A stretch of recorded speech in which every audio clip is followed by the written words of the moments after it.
In today's news, Bayani in the Philippines, how did it start and what does it mean to be a hero? How do we define a Filipino heroes? And what does it take to be one?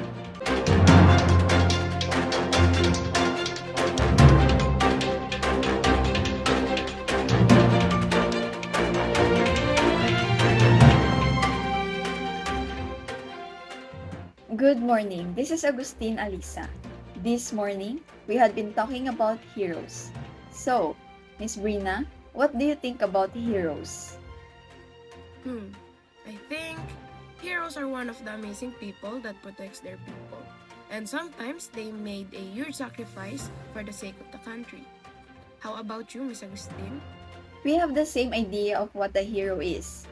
But to further elaborate the topic, we have in the other line is Miss Michelle Castillo to further expand in the knowledge about Bayani in the context of Philippine society and history.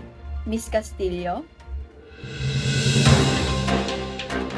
Yes, Miss Agustin. To further explain, Bayani serves as one of the people who brings honors to one country. They have an urge to defend and fight for the sake of the whole people. While the Kabayanihan, it symbolizes as an active heroism of an individual or group of people without expecting in return. So where did heroes originated from? It was traced from the Greek gods and goddesses, wherein they symbolizes to protect the people. Heroes is an act of bravery and courage. In the Philippines, there are many heroes that we are known as of today. However, Dr. Jose Rizal is one of the most known heroes as he did his best to reveal the treatment we received during the Spanish colonization. What a very nice information you have there, Miss Castillo. So, becoming a hero is not just basing on what we believe, for there is really a huge effort to be one. Is it amazing because imagine how they created a huge sacrifice not just for their country but also for themselves in order to have a better life for the next generations. Won't you agree, Miss Agustin? Indeed, it was really amazing. Even me, I can't even imagine if they didn't protect us. What will our life be? So we are very lucky because of them. And to further expand this, we have Miss Lorenzo Princess to discuss about how do we define a Filipino hero. Miss Lorenzo?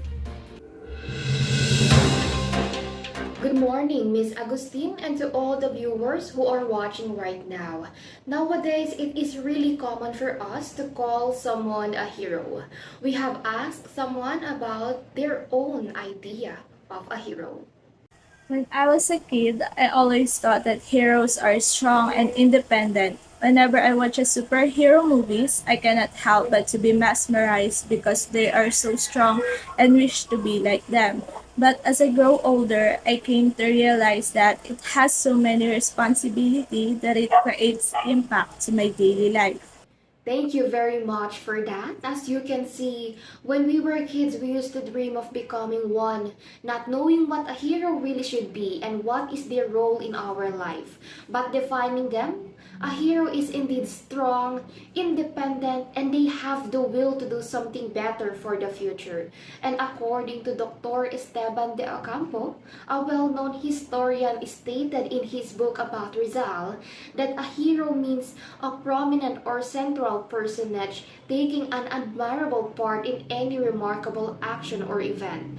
A person of distinguished valor or enterprise in danger, or fortitude in suffering, and a man honored after death by public worship because of exceptional service to mankind.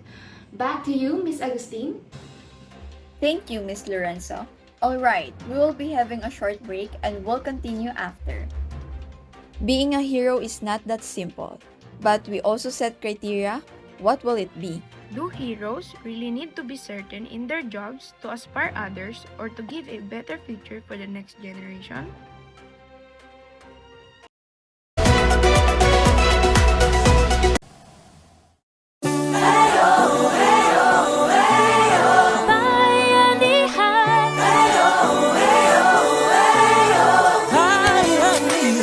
Paano mo sisimulan? Mabuti ng iyong hangad. Paano kung ang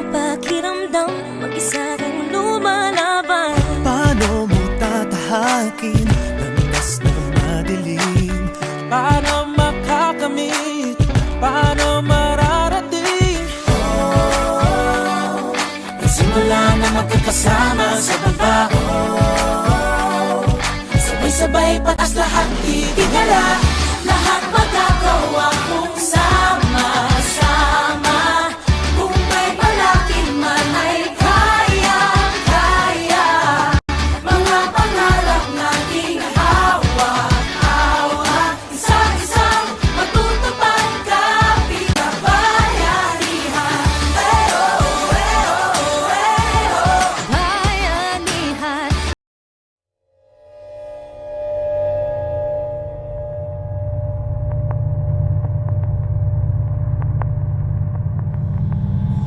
Bayani as hero is not a word you're going to find in the Spanish Tagalog dictionaries before the 20th century.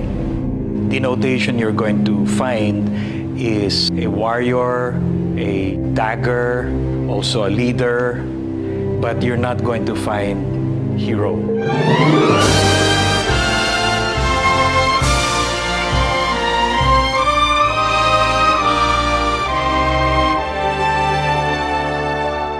Ako ay Pilipino, ang dugo'y maharlika.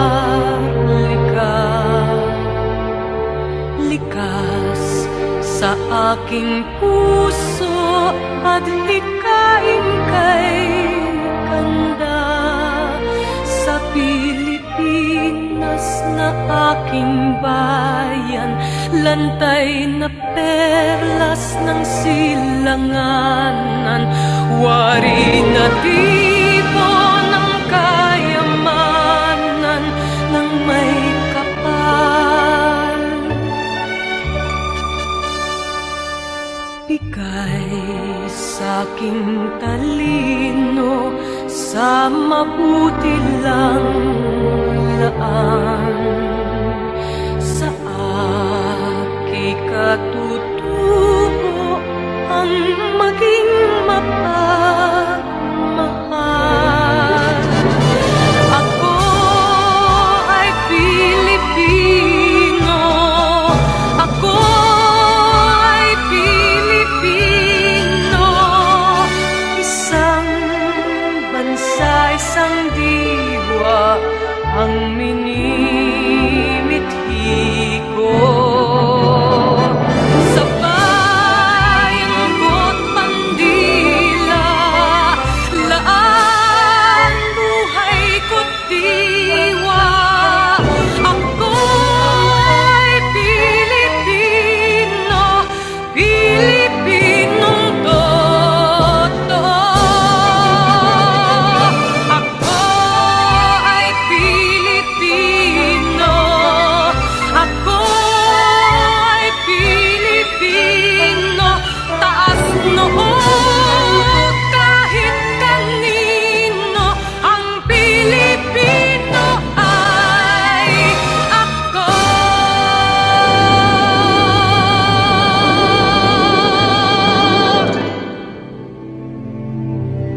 He was revered even before his death. But after his death, he was specially revered because there was no one like him. The fact is, his life and his death inspired the revolution, and our history would not have been the same without him.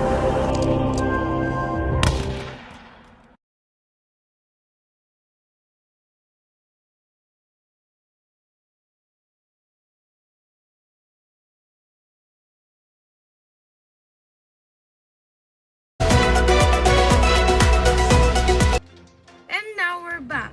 In becoming a hero, we first shall set a certain criteria because, as the previous reporters have said, becoming a hero is everything. And in the other line, we have Miss Castillo to further discuss or report about the certain criteria in becoming a hero. So, how do we know if the person have passed the criteria? Yes, Miss Brina. Being considered as a hero is not that easy because the higher up still needs to do a further study, and there are also many criteria. The first one is the extent of a person's sacrifices for the welfare of the country. Second, the motive and methods employed in the attainment of the ideal. Was his ideal purely for the welfare of the country and without any taint of self-interested motives. Most of all, the method of attainment should be morally valid. Third, the moral character of the person concerned. The person should not have any immorality issue that affected his ideal. Fourth, the influence of the person concerned on his age and or the succeeding age. Fifth, heroes are those who have concept of nation and thereafter aspire and struggle for the nation's freedom. Sixth, heroes are those who define and contribute to a system of life of freedom and order for a nation, one who helps in the orderliness and betterment of the country. Seventh, heroes are those who contribute to the quality of life and destiny of a nation. Eighth, a hero is part of the people's expression. The citizen must have recognized and acknowledged the person as a hero. 9. A hero thinks of a future, especially the future generations. His concern for the future generation must be seen in his decisions and ideas. And the last one is, the choice of a hero involves not only the recounting of an episode or events in history, but of the entire process that made this particular person hero. Back to you, Miss Brina. Is there also a certain characteristics? If we have criterias, I'm sure that there are also characteristics since heroes bring honor and pride to one's country. Yes, Miss Agustin, the characteristics of the person should be determined to protect the country. One must have courage, have the will to inspire the people, a brave person who will face the enemy heads up, and lastly, a person who is honest and will never lie to his or her people. So that's how it is. Imagine one day you'll become a hero, Miss Brina. What will you be like and how will you feel? It will be an honor, Miss Agustin. It was an honor to serve my country with all my might. And I would want to be that someone who will be an inspiration for others. Anyways, we have Miss Lorenzo to further expand on what a national hero shall be, according to the 1993 Technical Committee. Thank you for that, Miss Brina. National heroes are the one we look up to. Up until now, hence, being a national hero means you are giving inspiration to people. But before you can be one, we also need to consider a lot of things. This is the first one who has a concept of nation and thereafter aspires and struggles for the nation's freedom. Second, one who defies and contributes to a system or life of freedom and order for a nation. Heroes are those who make the nation's constitution and laws. And third, one who has contributed to the quality of life and destiny of a nation.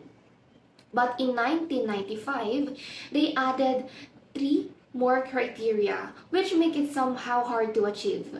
The first one is that a hero is part of the people expression, but the process of a people's internalization of a hero's life and works takes time, with the youth forming a part of the internalization.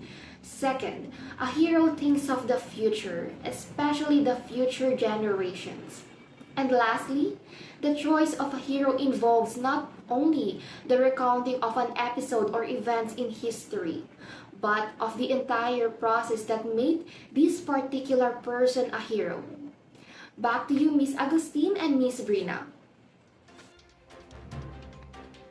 Thank you for that wonderful information that our reporters have given us. I never knew being a hero bears a bigger responsibility. With this, we can conclude that it is not that easy to be someone who will protect us. We must also consider their sacrifices as they fight for what they believe to. Don't you think I am right, Miss Brina? Yes, Miss Agustin, it made me realize how amazing a hero was. How did they do everything to make us who we are today? And with that being said again, I am Lisa May Brina. And I am Alisa Agustin. And this is Philippine Philippine Daily News. Have Have a pleasant morning to our viewers.